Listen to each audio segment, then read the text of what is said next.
Based on the graphic novel White Bird, a Wonder Story by R.J. Palacio, this movie tells a story about Julian, who is visited by his grandmother, when he's struggling to fit in at his new school after being expelled for his treatment of Auggie Pullman.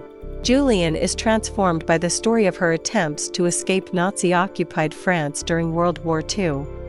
First of all, the fact that this is linked to a 2017 movie called Wonder, for mostly no reason, is really weird.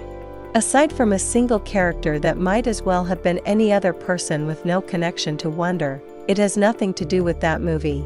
The plot, the tone, the themes, none of it is truly connected.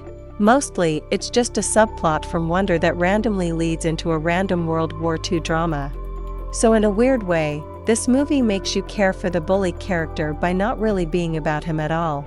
This movie is very bland, paint-by-numbers, predictable, and occasionally poor edited film. It uses many Hollywood tropes that's very cringy. The movie is way too predictable, as there are too many cliches, and it really takes the viewer out of the story. So much of this is so generic, the score is terrible, the plot is cookie-cutter, and the dialogue sounds artificial. The movie is riddled with cliched dialogue, and relies on a recurring flight of fancy that's tonally out of sync with the subject matter. This movie feels painfully long and redundant. The relationship is not all that engaging and the characters are underdeveloped. This is a pretty standard Holocaust survivor flick that's dragged down both by its unspeakable cheesiness and some wild filmmaking decisions.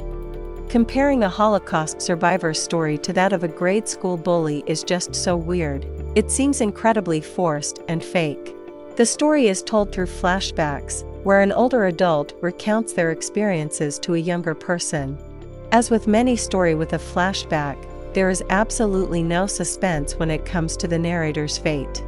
It makes any scene of her in peril much less gripping, because there's not even the suspension of disbelief.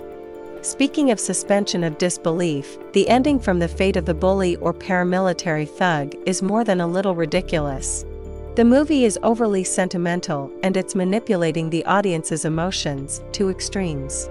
The ending in particular goes for manipulation, working extremely hard to extract tears as it details personal loss that feels rather one note. The movie wants to be a gritty feature, bringing real-world tensions to teenage audiences. Unfortunately, they lose their nerve in the end, diluting the shock and suffering of war, eventually trying to add something of a happy ending to the story. There are too many elaborate CGI sequences, they go on too long, and they feel as though they're wandering in from some other movie. Merging a deadly serious topic with fantasy elements is always a risky proposition, and this movie fails to hit the correct balance, resulting in a movie that feels out of tone.